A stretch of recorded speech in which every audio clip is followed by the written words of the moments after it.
What's up, guys? This is a new Outrider video. It's going to be the post-patch build for my last build. So new patch came out and everything's nerfed and there's a new meta. So here we go.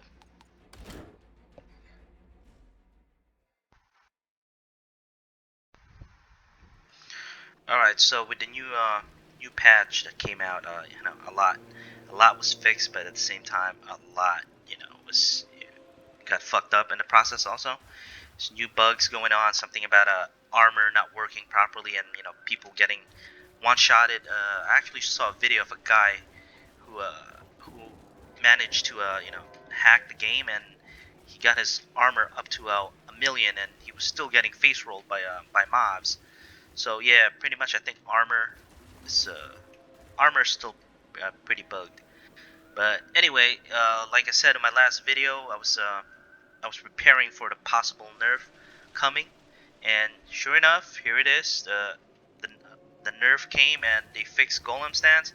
Now everybody is dying left and right. I hear my friends complaining, "Oh, I can't run tier 15 as efficiently as before. I get two-shotted, one-shotted by mobs easily now." Yeah, well, it's because you got spoiled by Golem stance, and I think everybody got spoiled by that. Now everybody's complaining like, "Oh, bring it back." We can't run tier 15s. Well, yeah, too bad. They're not going to roll that back. I think it's it was never meant to be in the game. So pretty much everybody has to change their gameplay and their builds. So let's start off with the skills. I mean the class, the same thing. The only thing I changed really is I added another DPS slot. I mean, not a DPS slot, but another skill, and that's Grand Amplification. With this, I just want to increase my anomaly power more, so my blighted rounds is more effective. Again, the only thing you can change here, if you find your survivability going down to shit, and you can't survive, there's three things that you could do. You could get more HP. With this setup, you usually have two skill points available. You could either put it here or here for more health, or if you feel like you need more armor, instead of putting 1 point here, you put it here, and then an extra one you put it here. Armor plates, and it gives you armor. Or if you feel like your resistance low, you could take this. But for me, I choose just to get one extra HP slot and DPS. With this setup, my class setup, I still hit like a truck with this one. And survivability for me right now is really not an issue. I fixed it with my armor slots. So yeah, I'll show you guys that in a little bit. So on my skills, still the same thing. We're using Cold Snap for crowd control. Get ourselves out of a bind. Blighted rounds are bread and butter, main DPS, and our blighted turret, it acts as our buff. So every 7 seconds that you throw it down, you get 40% DPS due to this empowering antenna. So every time the cooldown is off, go ahead, throw it down. And now for our inventory, there's only one thing I changed here. It's my pants. The last video I made, my pants was running anomaly power instead of a bonus firepower. So now all my armor slots pretty much has a bonus firepower with a close range and long range. And one thing I also changed is my weapon slot. I changed my one of the slots in there. And for my armors, I slotted in, I think, maybe two survivability slots. So, and you know what? With my current build right now, I don't feel any change at all. I still hit like a truck, and my survivability is high. So first, let's start off with our weapons. This is the weapon I ran pre-patch. It's my assault rifle that freezes enemies. I didn't really change anything to this.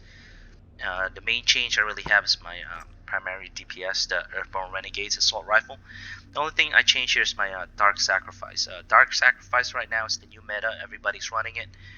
So there's two other things that you could slot in here. and I'll show you those for DPS. Okay, so another option instead of Dark Sacrifice is let me see. If you don't want to use Dark Sacrifice, you could also use Fortress. So with Fortress, your DPS depends on how much armor you have. But for this to work, Fortress to work, you need to synergize it with two other armor slots, and those two armor slots are, let me show you. You have to have Rejuvenation. So pretty much Rejuvenation, since if you have it on your weapon, you need armor to increase your DPS. So with Rejuvenation, every time you heal, you gain firepower, anomaly power, and then armor. So you're getting armor, and then another one that you need to also have is mitigation from death. So mitigation from death, every time you kill an enemy while aiming down sight, you gain armor, and this stacks up 3 times. So if you have Fortress on your weapon and you have Rejuvenation on your armor slot and mitigation from death, you're always increasing your armor, and at the same time you increase your DPS. And another option to slot into your weapon is a tier 2 mod called Anomaly Enhancement. With Anomaly Enhancement, again, you have to synergize it with 2 other armor slots, and it's the same thing. You need to have Rejuvenation, because one, you're getting Anomaly power, and then the other one is called Aura of Force, I believe. Where is it? This one. So every time you kill an enemy with critical shot, you gain 30,000 Anomaly power. So those are the 2 possible mods, weapon slots that you could put in instead of Dark Sacrifice. Or you could go back and run Killing Spree. What was it?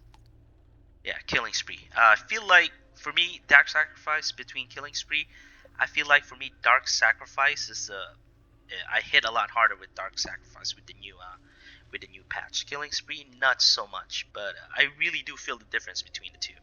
The only caveat here, Dark Sacrifice, every time you're in combat, your HP drains, and it's really not that bad. I mean, it's doable because for one, most classes have an ability that you leech off the enemies, and right here, even with this weapon leech by 5%, it's enough to upkeep my health. It never drops below 100%.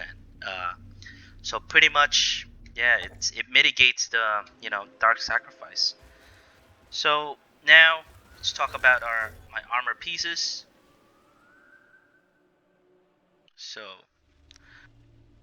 for my helmet, I'm still using the same thing. Bonus firepower, close range damage, long range, bloodlust, and crit stack. For the armor, still the same thing. Bonus firepower, close range, and long range. Radical therapy and rejuvenation.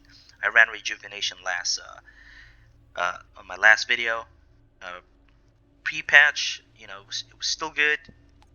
And then on my pants, so last video, my armor, my pants was actually an anomaly slot instead of a bonus firepower. But I found a new piece, so now I have the perfect roll.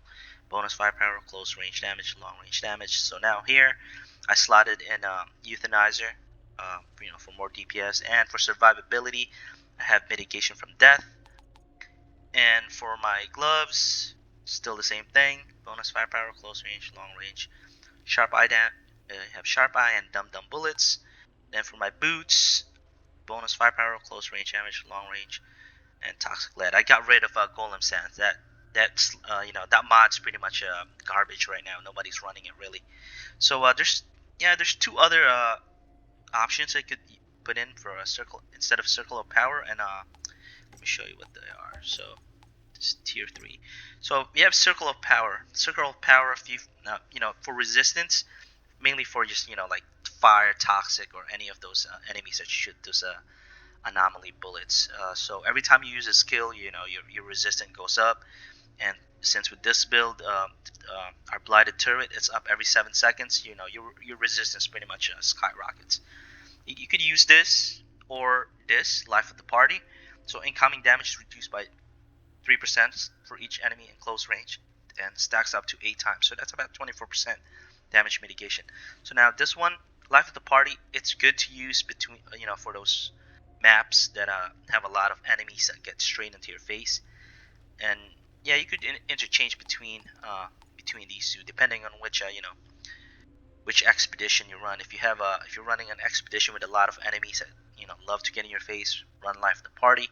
But pretty much if you like to stand back, just shoot everything. Circle of Power is a good option. And then there's another one too. I believe it's a tier 2. It's Damage Absorber. Now this one, it's pretty good, but it's defensively, it's really not that big of a defensive boost. Armor by 52,000 and resistance by 10%. This may be a good slot, but not really. I mean, if you can't find better ones, you could slot this in, I guess. But other than that, your main survivability now are these: Circle of Power, Life of the Party, and you need Rejuvenation. You gotta have Rejuvenation in your build, because passing this up, you're just nerfing yourself. So other than that, yeah, this is the updated build. Uh, Still hits like a truck, and survivability is high. I'll be making a video of it actually. I'm gonna show you guys another Boomtown gameplay or possibly another map. But for me, with even with the nerf, I really don't feel any difference in my build. I'm still running tier 15s like nothing. I I one shot everybody now. Well, not one shot, but maybe 2 bursts, and it's still at the same time I'm still pretty tanky. Yeah. So next video I'll show you guys updated gameplay with the new build. Alright guys, see you guys in the next video.